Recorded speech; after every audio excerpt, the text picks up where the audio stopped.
Because what happens in a role-playing game is if they don't have a motivation and a reason to do the thing, they might ignore it.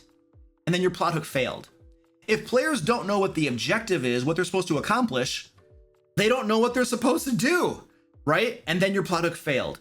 If players don't know where to start and how to get started, they might just wander aimlessly in the game world and not sure of where to go to actually start on the adventure that you planned, right? And then your plot hook kind of failed.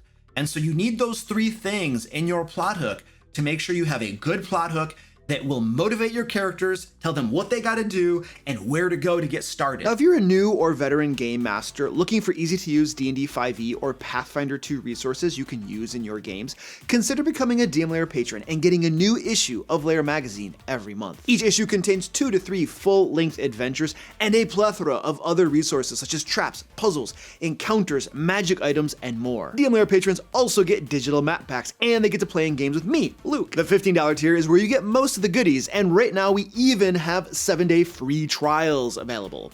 Learn more and become a DM Lair patron at the link below. Motivations. There needs to be something that motivates your players to go do the thing. Now, you can motivate players and you can motivate their characters.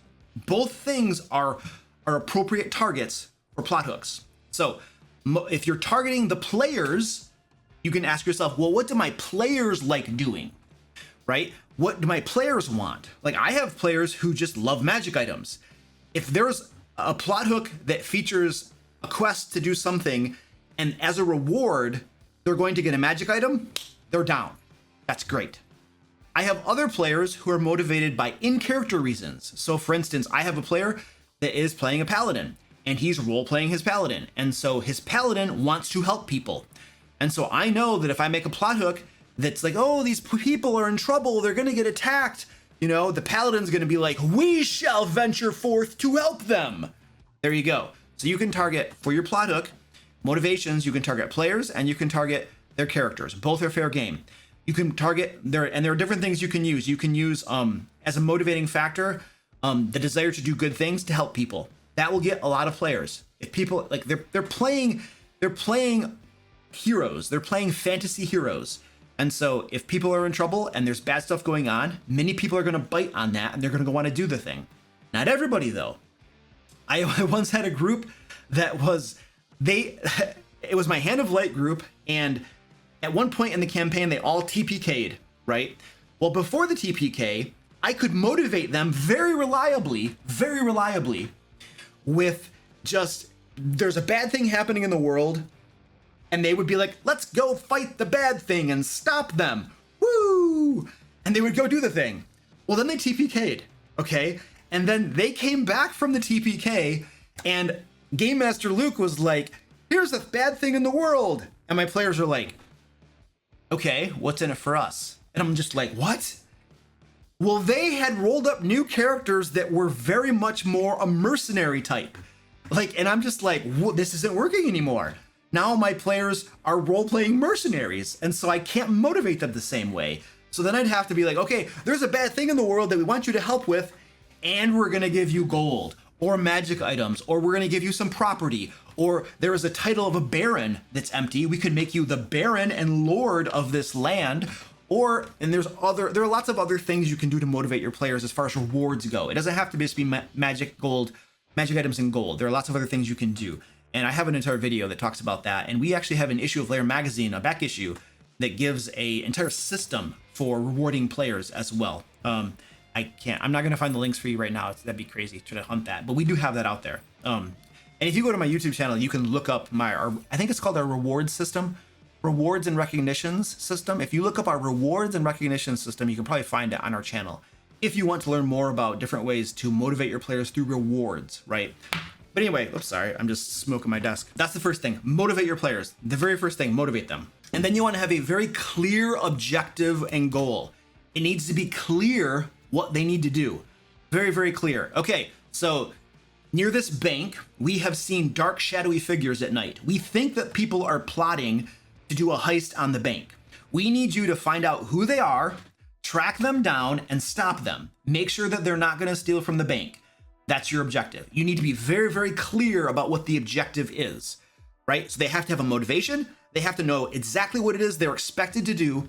And then the last thing that makes a good plot hook is you need to, what the heck was it again? Oh yeah. You need to tell them how to get started, where to go, how to get started. Now, in the case of the bank with the shadowy figures, my players immediately were like, well, let's just like go do a stakeout on the bank. Let's go later at night and stake out the bank and see if we spot any shadowy figures.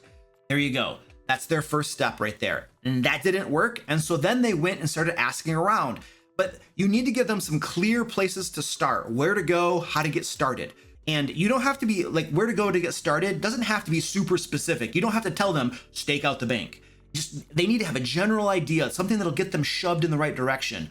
And it can be vague and it can be kind of generic, but you got to get them pushed off in the right direction. But if you do those 3 things for your plot hooks have a very much higher likelihood of succeeding and getting your players to go do that thing than if you don't do those things. I have in my games, I have an extraordinarily high success rate of getting my players to go do the thing that my plot hook was compelling them to do or asking them to do or proposing to them to do. I don't force them to do it, but I have a very high success rate. And I attribute that to 2 reasons. 1, I design my plot hooks that way. But 2, I also have good players who follow the social contract and understand the game master planned out an adventure. And he is now giving us a plot hook for that adventure, right? Well, it would be a good moral thing for us to do to go on the adventure he planned for us. Otherwise, our game master might stop planning adventures.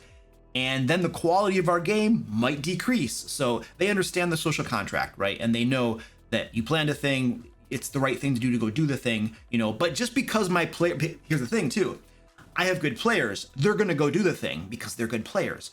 But just because I know that they'll go do the thing, it doesn't mean that I get lazy with my plot hooks. I still wanna have really good, compelling plot hooks because I want my players to want to go do the thing.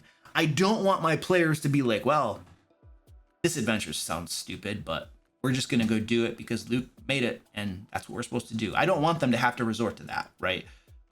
So that's why I still, regardless of how good of players you got, you should still have really good plot hooks that motivate them and get them off their butts and make them want to go do the thing, right?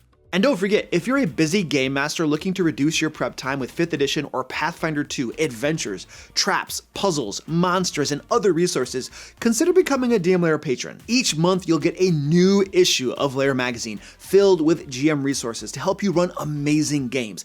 And DM Lair patrons even get to play games with me. Click on the screen right here to become a patron, or right up here to watch another fine DM Lair video. And until next time, happy game mastering.